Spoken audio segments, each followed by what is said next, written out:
மந்த்தை வச்சும் ஒருத்தவங்களுடைய படிப்பு கெரியர் எப்படி இருக்க போகுது அப்படின்றத சொல்ல முடியுமா சார்? உதாரணத்துக்கு ஒருத்தர் வந்து 19ஆம் தேதி பிறந்துட்டார், படிப்பு நல்லா படிப்பார், சூப்பராக படிப்பார், எல்லாத்துலேயுமே வந்து முதன்மை பெற்ற மாணவராக மாணவியாக இருப்பாங்க, எல்லாத்துலேயும் கல்வி அப்படிலாம் சொல்லுவாங்க.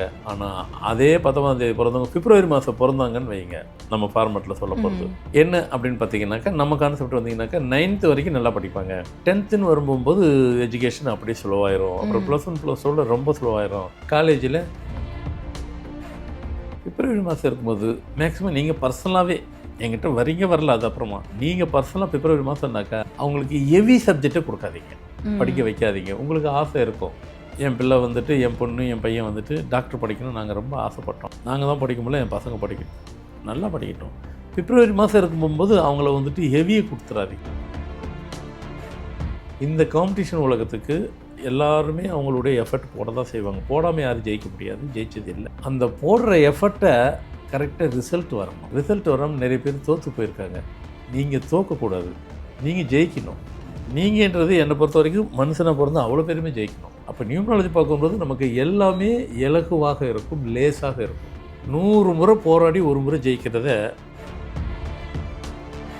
5 2 3 1 இப்படி ஒரு டேட், அது 2னா பிப்ரவரி தான் வந்துடுச்சு இல்லை, 5 2 3 1 இப்படி இருக்கிறவங்க நான் எந்த சுச்சுவேஷனிலும் தோக்கக்கூடாது, எஸ்பெஷலி கல்வியில் நான் ஜெயிச்சு வெளியே வரணும் அப்படின்னா நம்பர் 3 அப்படின்னு செஞ்சு பர்மனெண்ட்டாக பாக்கெட்டுக்குள்ளேயே வச்சுக்கிறேங்க.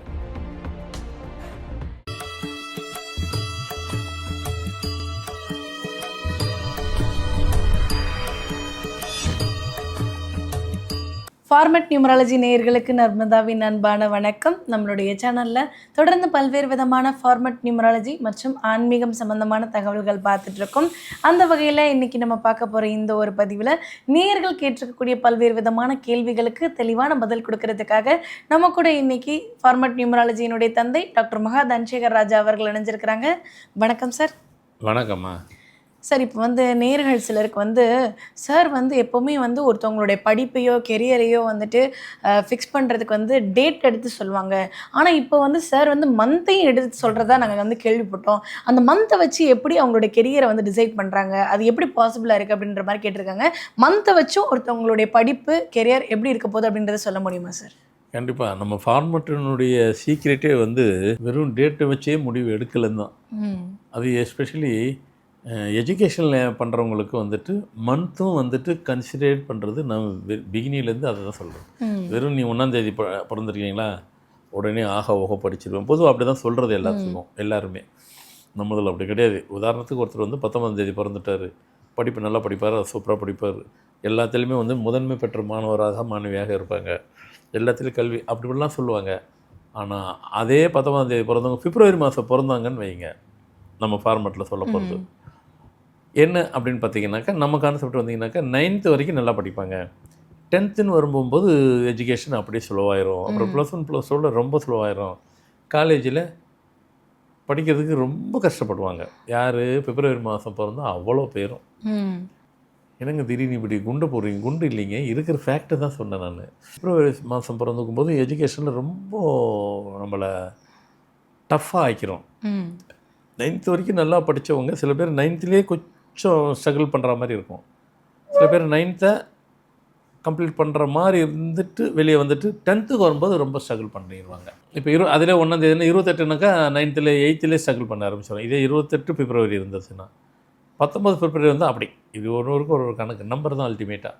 ஒரு சின்ன அட்வைஸ் பிப்ரவரி மாதம் பிறந்தா அதுக்காக நம்ம படிக்காமல் இருக்க முடியுமா? பிப்ரவரி மாதம் பிறந்தவங்க படிக்காமலே இருக்கிறாங்களா? அதான் இப்போ பிப்ரவரி மந்தில் பிறந்த எல்லாருமே படிப்பில் மந்தமாக தான் இருப்பாங்க அப்படின்னு நம்ம பொதுவாக சொல்லிட முடியுமா சார்? அது 0.1% உள்ளவங்களுக்கு பை நேச்சுரலாகவே நேம் கரெக்டாக இருந்திருக்கும். அதில் 1% கூட சொல்ல மாட்டோம். 0.1% உள்ளவங்க பிப்ரவரி பிறந்தா கூட எஸ்கேப் ஆகிருப்பாங்க. ஏன்னா பை நேச்சுரலாகவே நேம் அடாப்ட் ஆகிருக்கும்.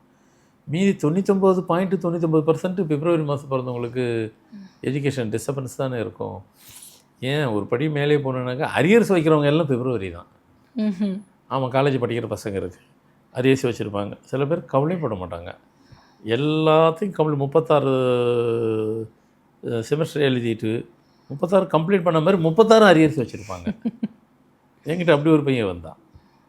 ஆனால் இப்போ கடை வச்சுருக்கிறான். அவனுக்கு எஜுகேஷன் கம்ப்ளீட் பண்ணணும் ஒரு வெறி.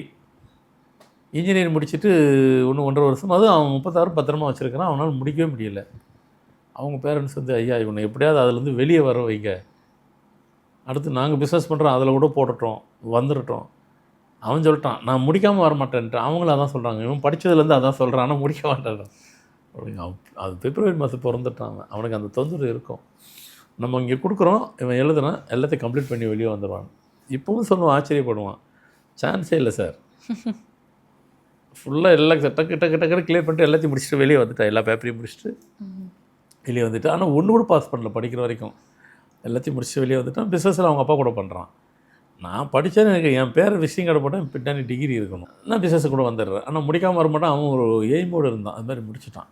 நான் அதுக்கு தான் சப்ஜெக்ட்டு. பிப்ரவரி இருக்கும்போது என்னை பொறுத்த வரைக்கும் நான் சிம்பிளாக சொல்கிறேன், பிப்ரவரி மாதம் இருக்கும்போது மேக்ஸிமம் நீங்கள் பர்சனலாகவே என்கிட்ட வரீங்க வரல, அது அப்புறமா நீங்கள் பர்சனலாக பிப்ரவரி மாதம்னாக்கா அவங்களுக்கு ஹெவி சப்ஜெக்டை கொடுக்காதீங்க, படிக்க வைக்காதீங்க. உங்களுக்கு ஆசை இருக்கும், என் பிள்ளை வந்துட்டு என் பொண்ணு என் பையன் வந்துட்டு டாக்டர் படிக்கணும் நாங்கள் ரொம்ப ஆசைப்பட்டோம், நாங்கள் தான் படிக்க முடியல, என் பசங்க படிக்கணும், நல்லா படிக்கட்டும். பிப்ரவரி மாதம் இருக்கும்போது அவங்கள வந்துட்டு ஹெவியை கொடுத்துடாதீங்க, அது அவங்களால முடியாது. அவங்களால கண்டிப்பாக ஒரு காலம் முடியாது. பிப்ரவரி மாதம் வந்து ஹெவியாக கொடுக்காமலே சப்ஜெக்டை கொடுங்க, ஓரளவுக்கு மாடரேட்டாவது அட்லீஸ்ட் முடிச்சுட்டு வெளியே வந்துடுவாங்க. ஈஸியான ஒரு ஆர்ட்ஸ் அண்ட் சயின்ஸ் மாதிரி எடுத்து படிச்சாங்கன்னா அவங்க வெளியே லைஃப் சேஃப் வந்துடுவாங்க, ஆயிடும். கண்டிப்பாக அவங்களாவே வந்துடுவாங்க. ஆனால் பிப்ரவரி மாதம் பிறந்தவங்களுக்கு நான் நிறைய பேருக்கு டாக்டரே கூட பண்ணி வச்சுருக்கிறேன். அது எப்படி சார் அப்போ மட்டும் பாசிபிள்? அப்போ பேரை நான் மாற்றிட்டேன். ஓகே. முதல்ல அக்கா பிள்ளை வந்தது, அந்த பிள்ளைக்கு சொன்னேன் நான் பேரை ஃபுல்லாக மாற்றுவேன், உனக்கு சம்மதமா, முழு பேர் மாற்றுவேன் உனக்கு ஓகேவா, மாற்றி கொடுத்துட்டேன். படித்து முடிச்சிருச்சு.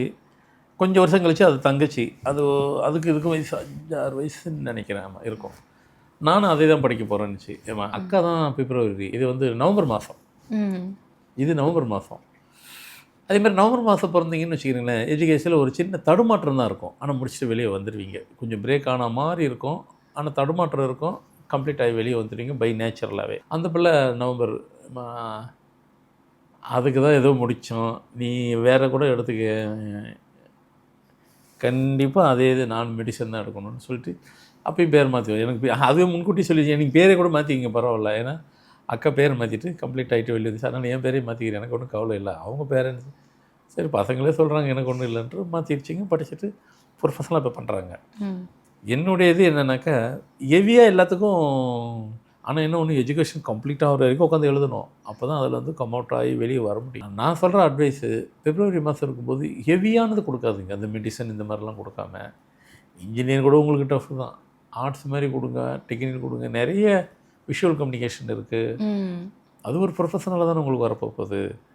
சார் நீங்கள் அந்த வார்த்தை சொல்லலாமா, எல்லாமே பண்ணி கொடுப்பேன் நான் செஞ்சு கொடுத்துருக்குறேன்றீங்க, உங்களை வச்சுக்கிட்டே நீங்கள் உங்களை சொல்லலாமா அப்படிங்கிறது. என்கிட்ட அவ்வளோ பேரும் வாங்க, நான் அவ்வளோ பேரையும் டாக்டர் ஆக்கிறேன், அவ்வளோ பேர் இன்ஜினியர் ஆக்கிறேன் நான் சொல்ல முடியாது. அது நல்லாவும் இருக்காது. எய்ம் வச்சுக்கிட்டு வரவங்களுக்கு நான் கண்டிப்பாக என்னை தேடி வரவங்களுக்கு நான் கண்டிப்பாக பண்ணி தான் கொடுக்குறேன், செஞ்சு தான் கொடுக்குறேன். அவங்களும் அதை கம்ப்ளீட் ஆகிட்டு ப்ரொஃபஸர் பண்ணிகிட்டு இருக்கிறாங்க. நான் ஒரு ப்ரோக்ராம்னு சொல்லும்போது என்ன இருக்கும் நான் ஃபேக்டை சொல்லணும், அதை தான் இப்போ உங்களுக்கு சொல்லிக் கொடுக்குறேன். நீங்கள் நேச்சரில் ப்ரோக்ராம் இப்போ ப்ரோக்ராம் பார்த்தாங்க அவ்வளோ பேர் வந்தே ஆகணுன்ற கட்டாயமா இல்லை, கிடையாது. நான் சொல்கிறது நீங்கள் ஃபாலோ பண்ணுறது. என்கிட்ட ஒருத்தர் 30 வருஷமாக பேசுகிறாங்க, ஐயா நீங்கள் சொல்கிறதெல்லாம் கேட்டுட்டு லைஃப்பில் நான் உங்கள் பேச்சை கேட்டு என்ன பெரிய ஆள் ஆகிட்டேன்றாங்க. சந்தோஷம், இன்னும் வரவே இல்லை ஆள், அதுக்காக என்ன இதுவா, அப்படிலாம் கிடையாது. அதுவே நல்ல விஷயத்தை தானே நான் கொடுக்குறேன். அதை தாண்டி வரவங்களுக்கும் உண்டு. அதுவே நீங்கள் அதுலேருந்து காப்பாற்றப்பட்டுருவீங்க, அதுலேருந்து எஸ்கேப் ஆகிடுவீங்க, அதில் வந்து ஃபஸ்ட் கிளாஸ் ஆகிடுவீங்க, எல்லாம் பண்ணலாம். பொதுவாக சிம்பிளாக ஈஸியாக சொல்லி முடிக்கிறேன். இன்றைக்கி உள்ள காலகட்டத்துக்கு பிப்ரவரி மாதம் பிறந்தவங்க தான் நியூமராலஜி பார்க்கணுமா அப்படிங்கிறது ஒன்று. கண்டிப்பாக பார்த்துட்டுனா கண்டிப்பாக எஜுகேஷன் கம்ப்ளீட் பிப்ரவரிக்கு நியூமராலஜி மஸ்ட் பி இருந்தே ஆகணும். பொதுவாக வந்து நான் சொல்லணும் அப்படின்னாக்கா, நியூமராலஜினா எதுக்கு அப்படின்னாக்கா, நியூமராலஜி பேர் எதுக்குங்க நாங்கள் மாற்றணும் அப்படின்னு நீங்கள் கேட்டிங்கனாக்கா, நீங்கள் மாற்றவே இல்லைன்னாலும் எப்படியோ வாழ்ந்துட தான் போகிறீங்க. மாற்றாதவங்க வாழாமலாம் இருக்காங்க, வாழ்ந்துட்டு தான் இருக்கிறாங்க. ஆனால் இன்றைக்கி உள்ள காலகட்டம், ஏன்னா இன்றைக்கி உலகமே வந்துட்டு ஃபாஸ்ட் உலகம், காம்படிஷன் உலகம். இந்த காம்படிஷன் உலகத்துக்கு எல்லாருமே அவங்களுடைய எஃபர்ட் போட தான் செய்வாங்க. போடாமல் யாரும் ஜெயிக்க முடியாது, ஜெயிச்சது இல்லை. அந்த போடுற எஃபர்ட்டை கரெக்டாக ரிசல்ட் வரணும். ரிசல்ட் வராமல் நிறைய பேர் தோற்று போயிருக்காங்க. நீங்கள் தோற்கக்கூடாது. நீங்கள் ஜெயிக்கணும். நீங்கன்றது என்னை பொறுத்த வரைக்கும் மனுஷனை பிறந்து அவ்வளோ பேருமே ஜெயிக்கணும். எஜுகேஷன் என்னென்னா நம்ம படிச்சுக்கிடலாம். எஜுகேஷன் அவ்வளோ பேருக்கு கண்டிப்பாக இருந்தே ஆகணும். அப்போ நியூமராலஜி பார்க்கும்போது நமக்கு எல்லாமே இலகுவாக இருக்கும், லேசாக இருக்கும். 100 முறை போராடி ஒரு முறை ஜெயிக்கிறத ஃபார்மல் நியூமராலஜி மாற்றினா ஒரு முறை கூட போராட வேண்டாம். உங்கள் பாட்டு ஸ்மூத்தாக போயிட்டே இருக்கும். அதுக்கு தான் அது இந்த பிப்ரவரி மாதம் பிறந்தீங்கன்னாக்கா போராடிக்கிட்டே இருப்பீங்க எஜுகேஷன்லேயே. ஏன்னா கல்வி தான் ஒரு எஜுகேஷனை ஒரு மனுஷன் வாழ்க்கையை தீர்மானிக்குது. கண்டிப்பாக சார். நாம் படிச்சுட்டு அதையே ப்ரொஃபஷனலாக பண்ணலாம், அது செகண்டரி. இப்போ நார்த்தெல்லாம் சில பேர் பெரிய பெரிய பிஸ்னஸ் மேனாக இருப்பாங்க. என்ன படிச்சிருக்கீங்க? டாக்டர். அப்புறமா அவங்க அப்போ வேறு ஏதாவது பிஸ்னஸ் மேனர் அங்கே போயிடுவாங்க. எனக்கு தேவை எஜுகேஷனுங்க. என்ன படிச்சு? இன்ஜினியரிங். அங்கே போயிடுவாங்க. ஸோ எஜுகேஷனில் நம்ம எப்பவும் நம்ம அது எப்பவுமே நம்மளை வந்து இது பண்ணாது, லூஸ் பண்ண வைக்காது லைஃப்பை. நீங்கள் படிச்சுட்டு இப்போதைக்கு உங்கள் ஃபேமிலி பிஸ்னஸ் பண்ணலாம். ஆனால் பண்ணிக்கிட்டே இருக்கும்போது ஒரு கட்டத்தில் நீங்கள் படித்ததுக்கு ரிலேட்டடாக ஒரு பிஸ்னஸ் வரும். அப்போ நீங்கள் அது உங்களை சுவிட்ச் ஓவர் பண்ணிக்கலாம். அப்போ அது உங்களுக்கு யூஸ்ஃபுல்லாக இருக்கும். அதனால் படித்தவன் கெட்டு போனதாக வரலாறே கிடையாது. கண்டிப்பாக சார். அது எப்போயுமே நம்மளை காப்பாற்றிக்கிட்டே தான் இருக்கும். ஆனால் அந்த ஃபார்மல் நியூமராலஜி அப்ளை பண்ணும்போது அது உங்களை அடுத்த கட்டத்துக்கு கொண்டு போயிடும். கண்டிப்பாக. எங்கேயுமே நீங்கள் தோக்கணுங்கிற அவசியம் இல்லை. உங்களை சேவ் பண்ணிக்கிட்டே அதை அழைச்சிட்டு போவோம், கைப்பிடிச்சி கூட்டிகிட்டு போவோம். ஸோ மொத்தத்தில் இன்றைக்கி கொடுத்ததில் நீங்கள் பொதுவாக புரிஞ்சுக்கணும்னு இருக்குது. சரிங்க, ஏதாவது ஒரு சின்ன டிப்ஸாவது எங்களுக்கு கொடுங்களேன். ஏன்னா வந்து பிப்ரவரி மாதத்தில் பிறந்தவங்களுக்கு வந்து எனக்கு வந்து இந்த கெரியரில் போகலான்னு இருக்குது, இந்த பதிவு பார்த்ததுக்கப்புறம் கொஞ்சம் வந்து பேக் அடிக்கலான்னு தோணுது அப்படின்றவங்களுக்கு ஏதாவது லைக் ஒரு சின்ன ஒரு சொல்யூஷன் மாதிரி. இப்போ நான் இப்படி என்னுடைய ஃபார்மெட் இதில் சொல்கிறேன். என்ன ஃபார்மெட்லாம் இப்போ உங்களுக்கு தெரிஞ்சு போயிடுச்சு.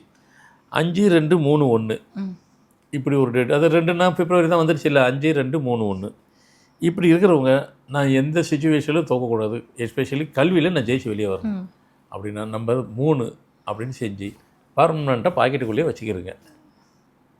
எஜுகேஷனில் எந்த சுச்சுவேஷன்லேயும் நீங்கள் டிஃபீட் ஆக மாட்டீங்க, ஜெயிச்சுட்டு கம்ப்ளீட் பண்ணிட்டு வெளியே வந்துடுவீங்க.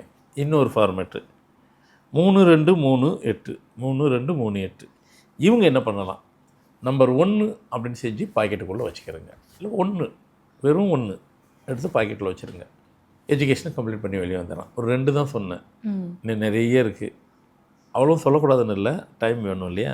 ஸோ ஒரு சொல்யூஷனுங்கிறது இதுதான். இப்படியும் செய்ய முடியும், அப்படியும் காப்பாற்றி விட்டுருக்கலாம். அப்படியும் செய்ய வச்சுருக்கிற நிறைய பேருக்கும் அதுவும் செய்ய முடியும்.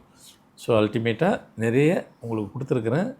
நீங்கள் இதெல்லாம் ஒரு அப்படியே உட்காந்து அனலைசேஷன் பண்ணி போகுது. ஆமாம், அரியர்ஸ் விட்டோம், இப்போ எனக்கு இவ்வளோ வயசாகிடுச்சு, நான் ஏன் விட்டேன், ஆமாம் இந்த மாதம் பிறந்திருக்கிறேன் அப்படின்னு நீங்கள் நினச்சிக்கணும். நீங்கள் நினச்சி உங்களோட விட்டால் பரவாயில்ல, அடுத்த ஜென்ரேஷன் அது நடந்துடக்கூடாது. அதுக்கு நீங்கள் நடக்காமல் இருக்கிறதுக்கு இதுக்கு இந்த வழிகோலை எடுத்து செய்யுங்க. கண்டிப்பாக எல்லாத்துக்கும் யூஸ்ஃபுல்லாக இருக்கும். கண்டிப்பாக சார். கல்வி அப்படின்ற அழியா செல்வத்தை அடுத்த தலைமுறைக்கு அழகாக கடத்திட்டு போகிறதுக்கு என்ன மாதிரியான வழிமுறைகளை பின்பற்றணும் அப்படின்றத ரொம்ப அழகாக சொல்லியிருக்கீங்க. கண்டிப்பாக பிப்ரவரியில் மந்தில் பிறந்த எல்லாருமே வந்து இந்த ஒரு பதிவை பார்த்ததுக்கு பிறகு கெரியரில் கொஞ்சம் கவனமாக இருப்பாங்கன்னு நம்புகிறோம். ரொம்ப நன்றி சார். வணக்கம்மா.